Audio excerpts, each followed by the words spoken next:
nunca toma decisiones. Uno facilita el proceso de decisiones al gobierno de la institución. ¿De acuerdo? Es decir, que todas las decisiones siempre quedarán ahí. Hay personas que a veces tienden a decir, no, es que la inteligencia no decidió, es que inteligencia no hizo. No, eso no es posible. Porque inteligencia llega hasta ahí, hasta decir cómo lo podrían usar, pero no es el ejecutor de ese empleo al final. ¿De acuerdo? Ahora, entonces, esta difusión y empleo tiene que cumplir con una serie de requerimientos, como cuáles medios se utilizan, cuáles serían los más idóneos. Dentro de los más idóneos están, por ejemplo, la entrega de informes, reportes, resúmenes, dossiers, etcétera, etcétera. Se deben entregar con seguridad, con oportunidad. La oportunidad es un equilibrio entre el tiempo y el espacio para entregar la información.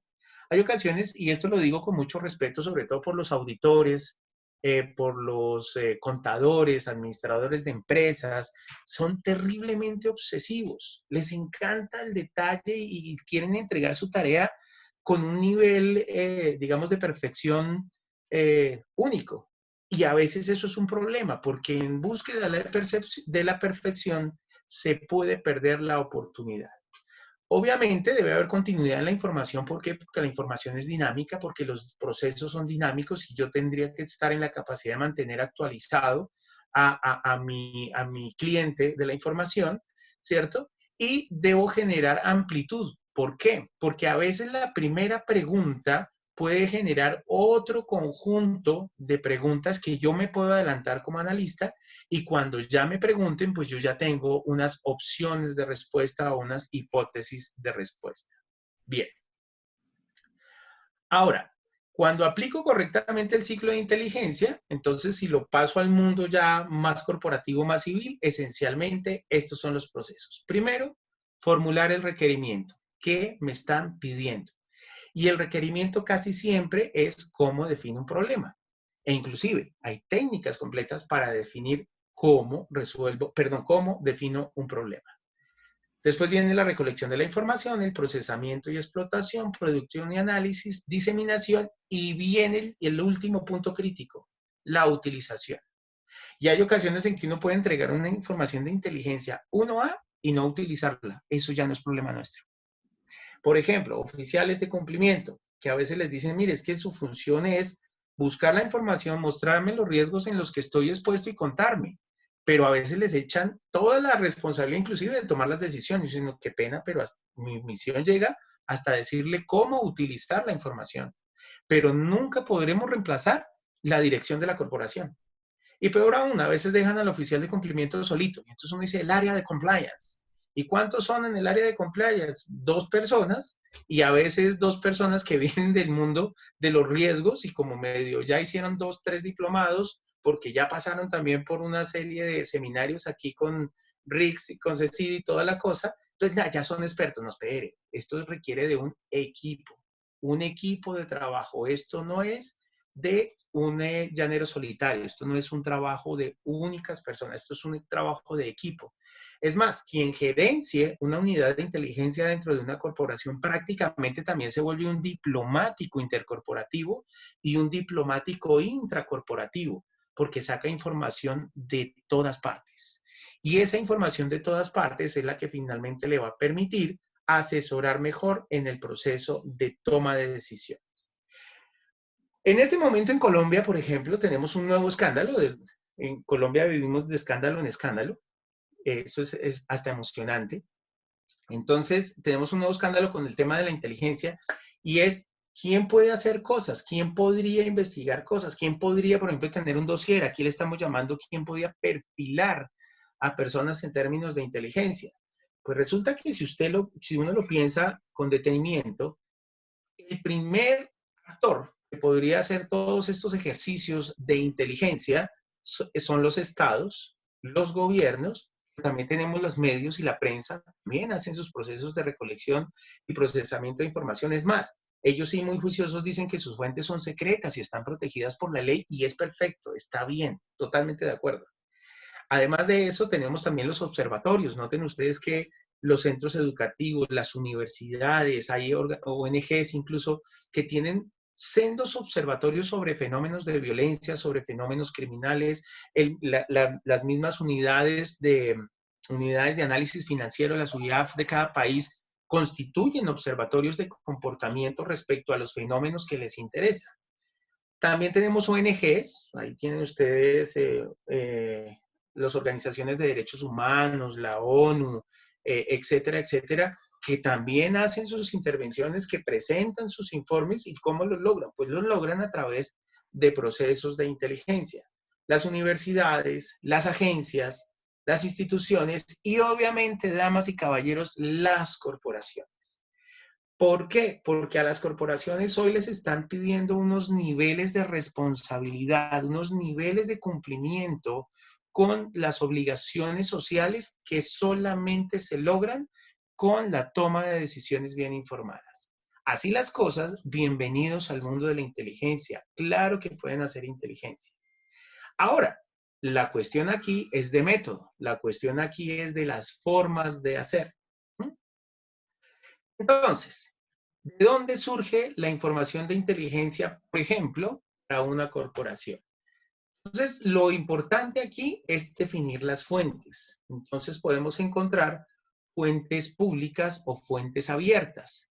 Y aquí es donde nosotros tenemos el mejor escenario para hacer nuestro trabajo. Hace 5 o 6 siglos, los espías eran fundamentales, inclusive en el periodo de la Guerra Fría. Ustedes recordarán, ustedes ven películas y estas cosas, el espionaje esencialmente era la regla principal para poder saber lo que el enemigo o lo que los otros estaban haciendo. Y sin ir más lejos, hasta hace un par de años todavía, nosotros nos encontramos que los Estados Unidos, por ejemplo, espían a sus aliados también, y entonces todo el mundo se pone sensible, pero damas y caballeros, es absolutamente necesario. Si uno quiere la sobrevivencia de algo y quiere cumplir sus intereses, es absolutamente necesario saber. ¿Cuál es la ventaja de las fuentes públicas? Que ya no es necesario espiar, porque la gente entrega su información, porque la gente publica sus cosas, porque las empresas publican sus cosas, porque ustedes encuentran páginas, perfiles de Facebook, perfiles de Twitter, perfiles de todo, hasta de las corporaciones. En consecuencia, la información está ahí. ¿Cuál es la cuestión ahorita? Que es tanta la masa de información que ahorita el problema es saber qué de todo eso que encontramos nos sirve o no nos sirve para tomar decisiones. Y en ese proceso, entonces también podemos encontrar un montón de herramientas súper sofisticadas, como por ejemplo procesamientos de Big Data.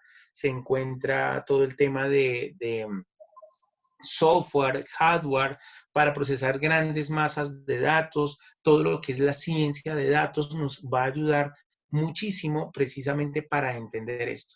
Inclusive ustedes encuentran páginas especializadas que les entregan datos crudos sobre los fenómenos sociales y sobre fenómenos económicos de lo que quieran, con el único objetivo de que los investigadores de datos y que los científicos de datos puedan generar cruces de variables, múltiples procesamientos de variables para entender y proponer incluso políticas públicas de seguridad, de defensa, de economía, de etcétera, etcétera, etcétera.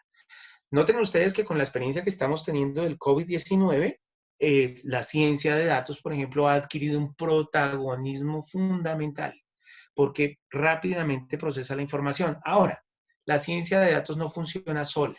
La ciencia de datos necesita un actor humano que diga o que oriente los objetivos y un actor humano que decida cómo sirve la información que produzca la ciencia de datos. Bien, la otra fuente son las fuentes privadas y cerradas, y aquí es donde empieza a haber problemas. Primero, porque yo debo tener ciertas atribuciones para acceder a ciertos tipos de fuentes como las privadas. Entonces, por ejemplo, si es información policial, información judicial, información de seguridad y defensa nacional, pues debo tener una atribución para poder acceder a eso y atribución para el uso de esa información. Entonces, un oficial de cumplimiento, por ejemplo, reporta a una unidad de análisis financiero de inteligencia financiera UIAF y se quedará esperando años a que la UIAF le retroalimente si quiere, o lo retroalimentará después en un informe compendiado casi siempre a final de cada año, en donde nos presenta, por ejemplo, las tendencias, las tipologías de los diferentes fenómenos de interés, como lavado de activos, fraude, etcétera, etcétera. Pero no nos va a contar de manera específica, y tampoco tiene por qué hacerlo, el caso que yo reporté, por ejemplo. Entonces yo lo reporté como una operación sospechosa y hasta ahí me quedé. Sin embargo, también nosotros podemos acceder a cierto tipo de información privada, por ejemplo, las bases de datos de sus propias corporaciones, la información de sus propias instituciones. Entonces, esencialmente, la fuente privada requiere una atribución especial. Y el problema, en muchas ocasiones, y sobre todo con el espionaje, es que precisamente yo irrumpo en esas fuentes privadas o cerradas sin ninguna autorización y me llevo la información. Entonces ahí ya tenemos problemas. Las fuentes documentales, obviamente, las que estén disponibles, fuentes humanas, son dos formas también de discriminar las fuentes. Entonces, fuente documental es todo lo que esté en algún tipo de registro. Llamémosle papel, tinta, videos, audio, grabaciones. Por ejemplo, ahorita, si estamos grabando esta conversación, ya se puede convertir en un documento, documentos virtuales, digitales, físicos, etcétera, etcétera. Y la fuente principal, la madre de todas las fuentes, la generadora de la información, la procesadora de la información y la utilizadora de la información son las fuentes humanas. Aquí es donde adquiere un valor fundamental las técnicas, por ejemplo, de entrevista y recolección de información a través de la entrevista. La entrevista se vuelve una herramienta fundamental para todos los investigadores y para todos los gestores de riesgos. Y también tenemos, obviamente, como les comentaba, la clasificación de fuentes reales y fuentes virtuales de información. ¿Listo? Bien. Estos son unos ejemplos de lo que se dirían fuentes abiertas. ¿Qué es una fuente abierta esencialmente?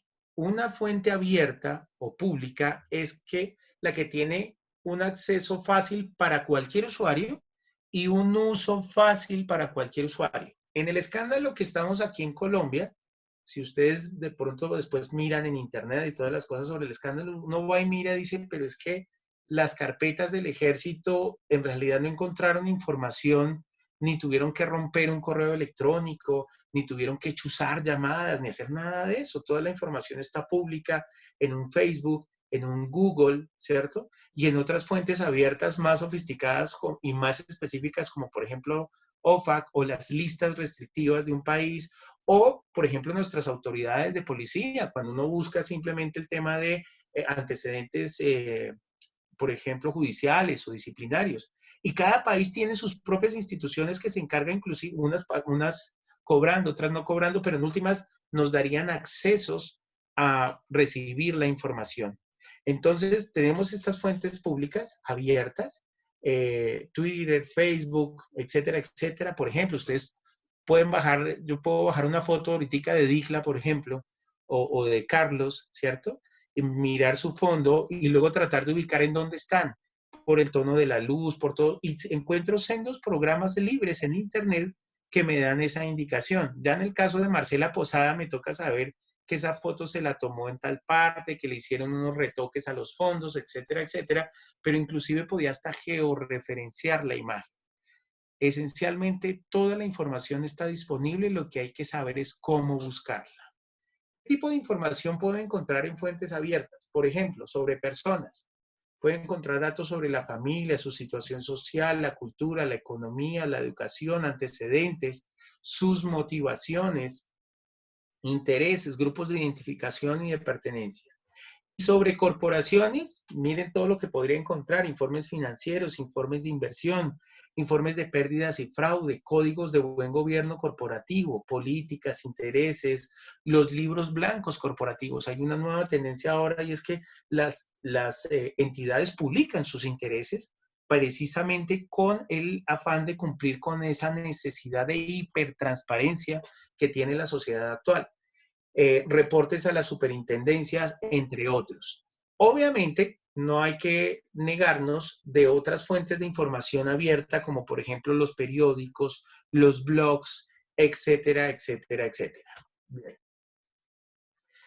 Este es otro conjunto de herramientas que puedo yo utilizar para procesar la información, para proteger mis sistemas de información y específicamente para entender cuál es la condición de riesgo, de amenaza o la condición que quiero procesar con la información de inteligencia. Entonces tenemos, por ejemplo, todos estos sistemas para proteger los sistemas, los usuarios y la información. A eso le podríamos denominar el método CIPS, que es custodiar la confidencialidad, la integridad y la disponibilidad de la información. Aquí ya nos metemos inclusive en otros mundos muy interesantes, como es el de la ciberprotección, ciberseguridad, ciberinteligencia, el ejercicio de perfilar personas, de entender sus motivaciones, de entender su conducta, entender también los riesgos a que las compañías se exponen con el solo hecho de contratar personas, herramientas como la entrevista y obviamente entender la inteligencia como un proceso primero absolutamente antiguo, es tan antiguo como la humanidad en sí misma, la necesidad de tener conocimiento para tomar decisiones, pero esto ha avanzado muchísimo y ahorita ustedes pueden encontrar que la inteligencia se considera en sí misma casi un proceso científico y cumple con una serie de protocolos de proceso científico. Y, por ejemplo, otras herramientas como esta, los due diligence o las diligencias también avanzadas, cuando yo quiero saber con mucho más detalle alguna información sobre corporaciones en procesos de compra, de fusión, de transferencias, etcétera, etcétera. Bien, damas y caballeros, así las cosas entonces. ¿Cuáles son las ventajas de contar con una unidad de inteligencia, con una unidad de vigilancia tecnológica incluso también? Primero, nos anticipamos a los cambios del entorno.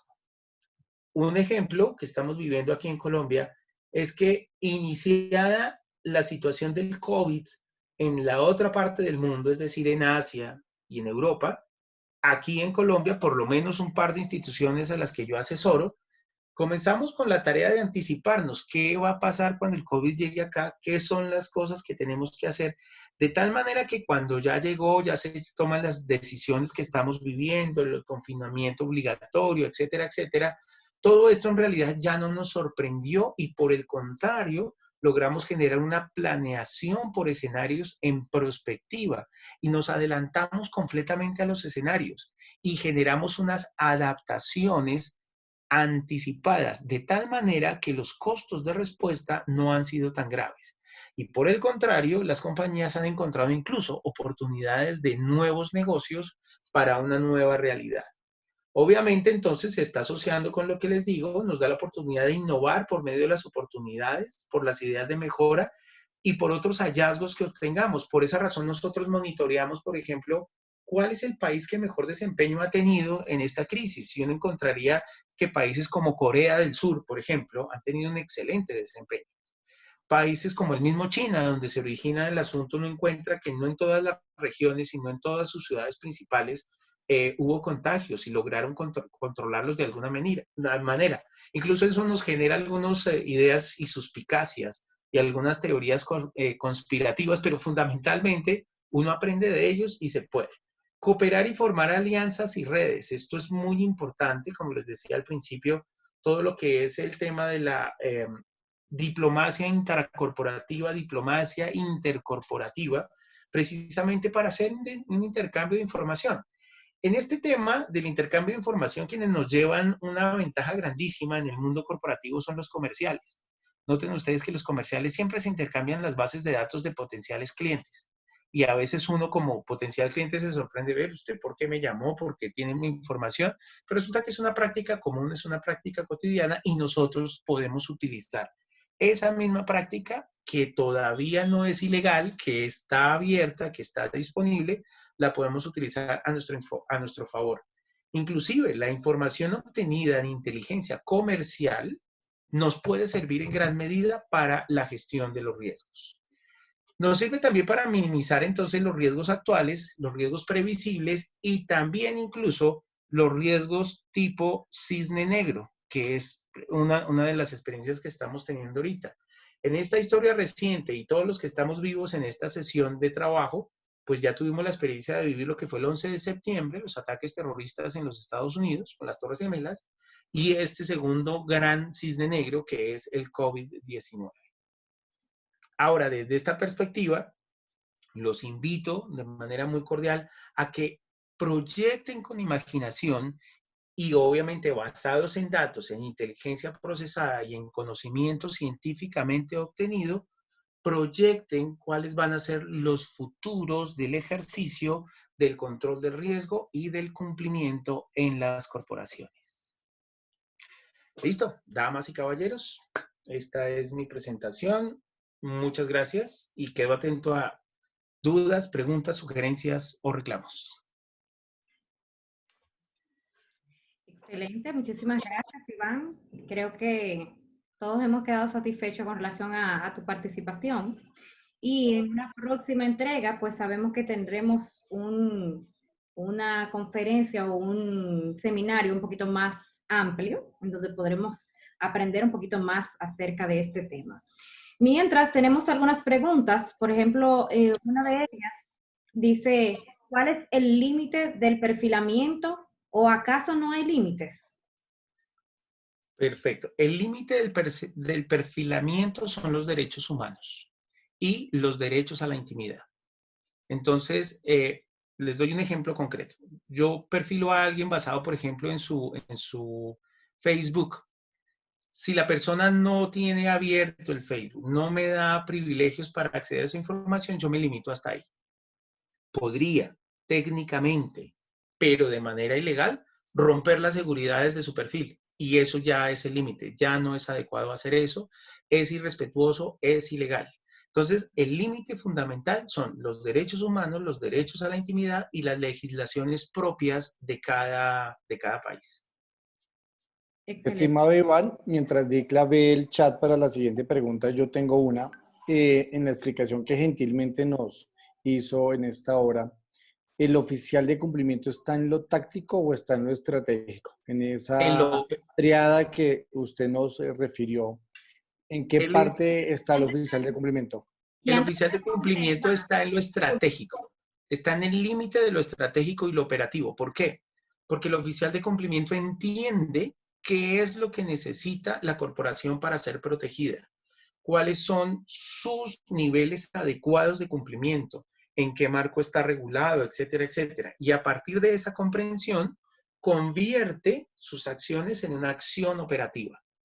Y esa opción operativa después ya cuenta con un universo, con un ejército potencialmente ideal, en el mundo de lo ideal, que se encarga de recolectar esa información en el nivel táctico. Pero entonces el oficial de cumplimiento está en todo ese límite entre lo estratégico y lo operativo. En mis términos vendría a ser un coronel antiguo, o sea, el coronel que está a punto de ser general, para que me entiendan. Sí. Iván, Es ese que entiende todo. eso significa que las compañías que están nombrando al oficial de cumplimiento y que en el dibujo de la estructura organizacional los deja arriba, pero en la vida real, en la ejecución de la tarea, no les dan recursos, no le respalda sus decisiones, no cuenta con un equipo de trabajo, significa entonces que no está en lo estratégico, sino que lo ponen en lo operativo, pero para que el regulador duerma tranquilo, le maquillan el organigrama para que se vea así. No solamente eso, sino que además, como le estoy diciendo, la persona prácticamente tiene el rol de una persona que ya es sagaz, que tiene una experiencia monstruosa, pero que además tiene un nivel de atribución grande, es decir, tiene un nivel de mando y de gobierno grande también.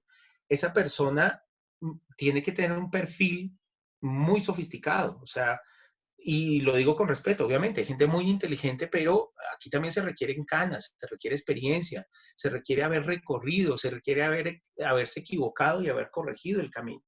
¿Y esto qué significa? Que cuando a mí me dicen que un oficial de cumplimiento es un peladito o niñita de 20 y tantos años, pues no, eso no tiene sentido.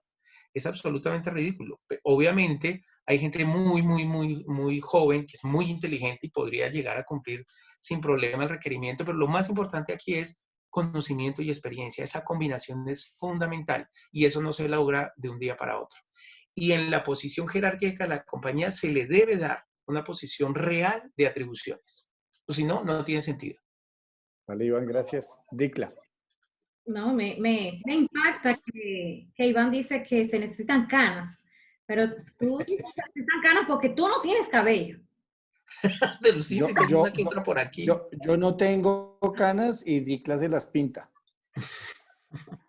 Exacto. Sí. Entonces, Tenemos otra pregunta. Así es, pero entre tres sí tenemos. ¿Pero qué? No te escuchamos, Juan Pablo. No, que digo que entre los tres sí tenemos experiencia. Ah, sí, sí, claro, sí. Miren, interesante, un equilibrio de la experiencia puede ser la masa, el juntar personas de diferentes tipos.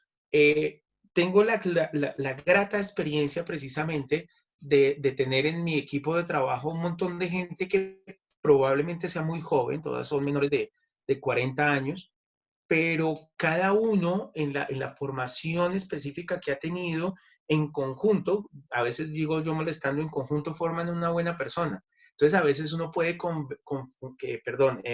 compensar esa experiencia con experiencias múltiples y uno genera una convergencia de recursos humanos para este tipo de tareas. Entonces obviamente, si además de ser joven, con poca experiencia y solo, en realidad sería como hacer el ridículo en el ejercicio del cumplimiento.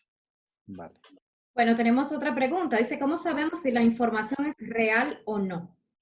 Bueno, la forma es atravesar la información a través de unos criterios de calidad de la información. El primer criterio de calidad de la información es la confiabilidad. ¿Esto qué significa? Que a través de diferentes fuentes y de diferentes momentos y de diferentes pruebas, la información se muestre constante, sobre todo en lo fundamental, en el cuerpo, no tanto en los detalles. Pero el segundo criterio, que es absolutamente necesario, es el otro 50% de la calidad de la información, es la validez. Es decir, que la información realmente se relacione con mi objetivo de investigación.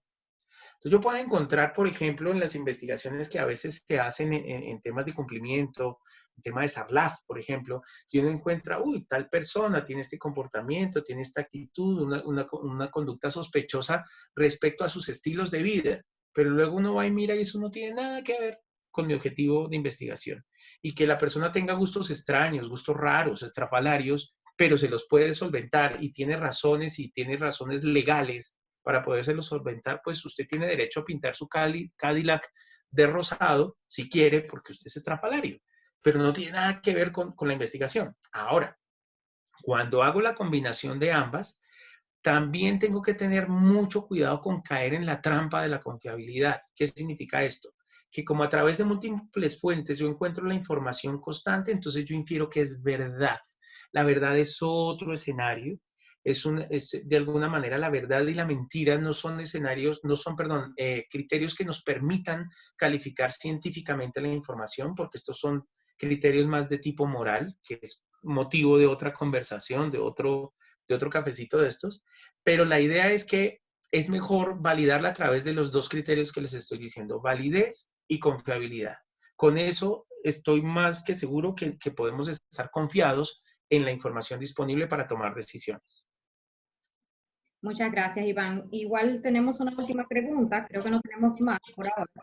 Dice, sin autorización del cliente no podría compartir información con otras entidades. Por eso, en el sector financiero, compartir la información es realmente un impedimento. Compartirla si es pública. Por ejemplo, si yo tengo sustentos públicos, si tengo, no sé, boletines noticiosos y todo es público, yo puedo compartirlo sin problema, porque estoy protegiendo el sistema, ¿de acuerdo? No solamente mi entidad, sino protejo el sistema completo. Cuando protejo el sistema completo, estoy prácticamente protegiendo todo el ecosistema financiero y es parte de mi responsabilidad. Obviamente, si yo obtuve una información de manera ilegal, pues me meto en un lío compartiéndola. Eso no lo debo hacer. Y vuelvo y repito, solo si la información es pública. Ya con Juan Pablo, por ejemplo, hace unos días tuvimos una experiencia reciente de que emitimos una serie de información, una serie de conceptos, pero toda tiene un sustento público de fuente abierta. Y hay una información súper sensible, súper detallada, pero toda tiene que tener un sustento público. Si no tiene el sustento público, mejor me abstengo de compartirla. Excelente. Creo que no hay más preguntas, Iván. Hasta Ok. ahora, no sé si hay alguien que quiera... Sí, yo tengo otra pregunta para Iván. ¿Yo? Yo tengo pregunta. Iván, como la conferencia la denominamos toma de decisiones, y gran parte de la audiencia que tenemos son oficiales de cumplimiento, de los que nosotros coloquial y amablemente llamamos oficiales de sufrimiento por todo lo que tienen que padecer en las organizaciones. Total. Iván, ¿es el oficial de cumplimiento un tomador de decisiones? Y antes de que me conteste, el oficial de cumplimiento le corresponde decidir si se vincula o no se vincula a un cliente, si se vincula, si se desvincula a un proveedor, si se vincula o no se vincula a un empleado. Negativo. Por eso, digamos, desde el principio se le dijo, la inteligencia no decide. La inteligencia informa de manera suficiente y con altísima calidad para que el tomador de decisiones haga su tarea. Pero es muy usual, y esto lo digo en todos los ambientes, es muy usual que el tomador de decisiones cuando tiene dudas pone a otro a que decida por él. Con eso, si la decisión es equivocada, tiene un responsable. Y si la decisión es correcta, pues él saca pecho. Y no podemos caer en esa trampa. Entonces, el oficial de cumplimiento, como su nombre lo indica, es una persona que se encarga de determinar, evaluar y entregar información correcta para que la corporación y el tomador de decisiones decida qué tipo de riesgo asume, cuál apetito de riesgo tiene y cuáles son las potenciales consecuencias. Uno a veces, como asesor en este tema de toma de decisiones, uno le puede proponer precisamente al tomador de decisiones escenarios. Le dice, si usted decide vincularlo, puede pasar esto. Si decide no vincularlo, nos puede pasar esto. Si decide hacerse el que no y que yo tome la decisión, pues puede pasar esto. Pero hay una responsabilidad que no se puede delegar y que el oficial de cumplimiento no puede asumir. Muy bien, es que eso que comenta Iván para los amigos de la audiencia tiene que ver con el caso que estamos manejando juntos en un cliente del sector real. La información que extractamos no es la mejor, pero equivocadamente la alta dirección quiere que el oficial de cumplimiento decida o no sobre la vinculación al mantenimiento de un negocio y no que decida quién es el responsable y, digámoslo técnicamente, propietario del riesgo, es decir, el área comercial que le interesa la vinculación o mantenimiento de dicho cliente. Entonces, lo que acaba de decir Iván coincide perfectamente desde el mundo de la inteligencia corporativa y de la toma de decisiones con lo que se dice técnicamente en la gestión del riesgo, que tiene que ver con el concepto de propietario del riesgo. Así que uno de los mensajes que en dúo pudiéramos dar con Iván, el oficial de cumplimiento no es tomador de decisiones y el oficial de cumplimiento no es propietario de los riesgos de lavado de activos y financiación del terrorismo en la organización. Es una persona que entrega insumos de información, ¿sí?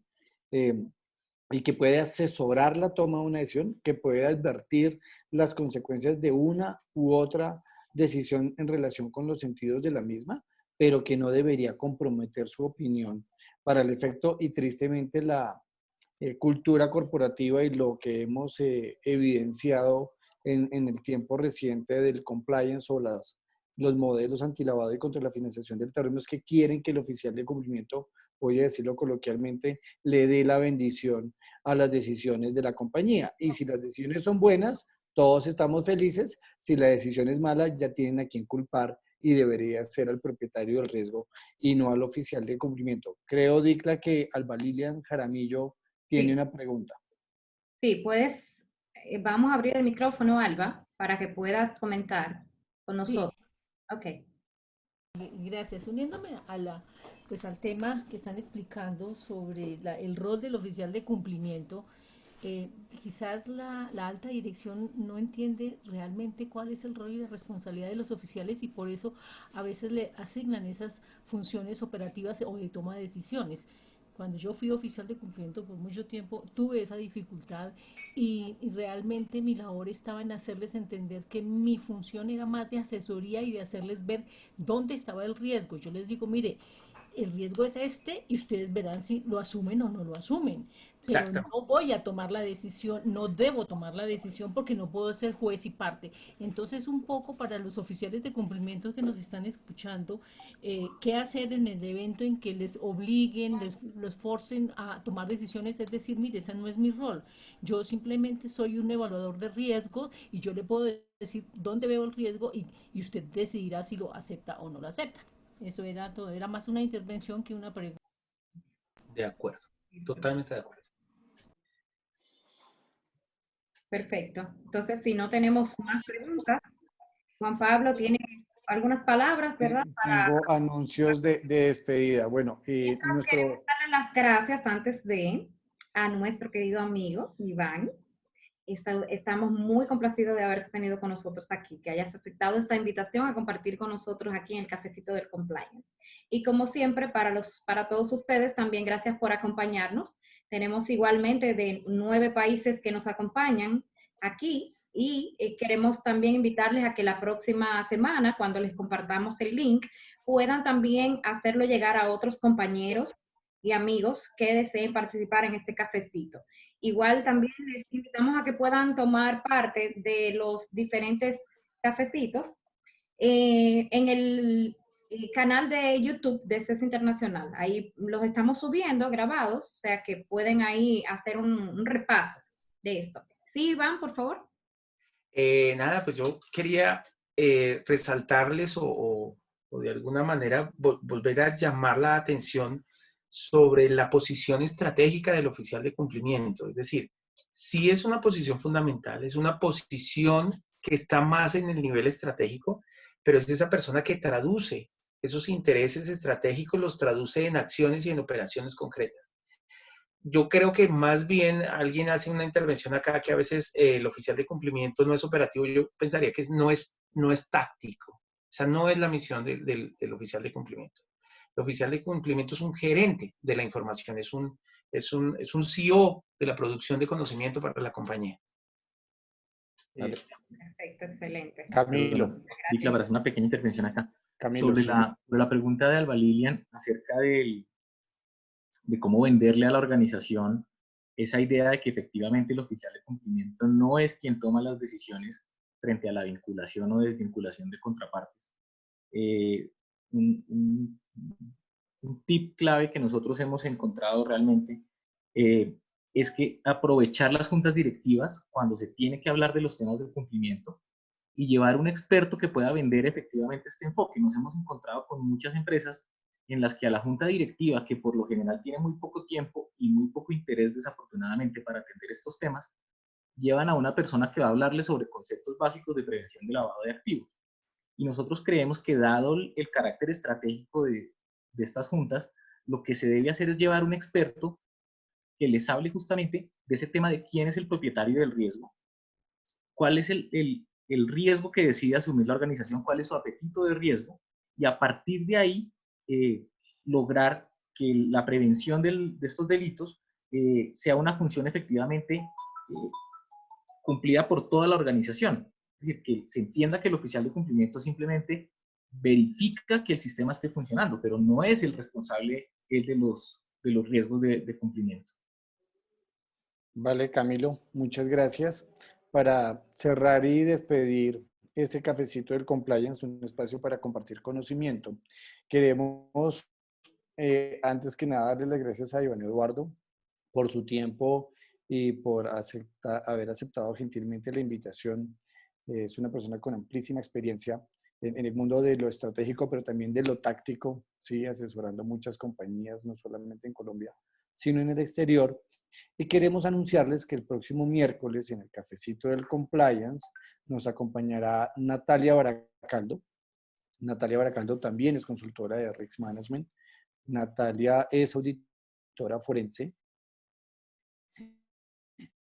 Y Natalia, que queremos un tema bastante relevante para temas del compliance y son la herramienta que podrían unir a las juntas directivas con el oficial de cumplimiento y ser ese punto de contacto donde se eleven asuntos que tengan que tratarse en relación con los modelos de gestión del riesgo y donde puedan seguramente escogerse o revisarse antes de llevar a junta los aspectos más complejos, porque como ya señalaba Camilo Rueda, pues las juntas siempre van a tener muy poco tiempo, siempre van a tener muy poco interés y hay que ser bastante atractivos, por decirlo menos, tanto en la información y en la forma para que estos señores y señoras de la alta dirección tomen las mejores decisiones. Así que a todos los que están en la sesión, que al final son 39 personas. Les agradecemos mucho. Por vía de las redes y los contactos que tiene DICLE y los que tenemos nosotros en RICS, les enviaremos unas reglas de participación en la conferencia, que ya con el paso del tiempo todos hemos venido cumpliendo la mayoría, pero otros no. Entonces les recordamos, porfa, siempre identificarse con nombre y apellido y no con siglas. Y al entrar, verificar si su dispositivo no está matriculado con un número y no con el nombre, porque es un requisito indispensable para poder acceder a la sesión. Así que, Dicla, y a los amigos de CES International, muchísimas gracias a Iván por su tiempo y dedicación, y a todos los que nos escucharon, muchísimas gracias. Buena noche. Sí, Gracias. queremos agradecer a todos nuevamente. También Luis Global, nuestro socio de CES Internacional, quiere también presentarse con ustedes.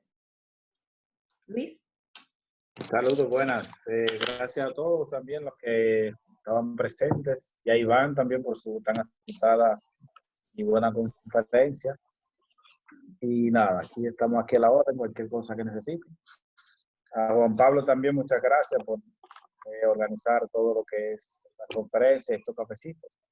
Y el próximo miércoles los estaremos esperando de nuevo por acá a la misma hora de siempre. Así que muchas gracias y buenas noches. Gracias. Muchas gracias. A la orden. A todos, Camilo, y a todos los que participaron por aquí. Estamos muy agradecidos de que todos estén con nosotros siempre, dándonos el apoyo.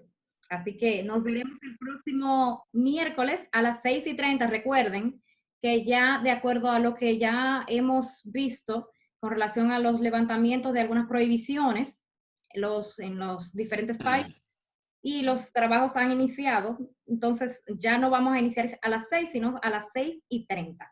Así que estaremos por aquí con todos ustedes a las 6:30, 6:15 para la antesala, para que podamos compartir con el cafecito y podamos hablar un poquito con todos ustedes. Un placer y que pasen feliz resto de la noche. Vale, chao. Chao. Bye, bye.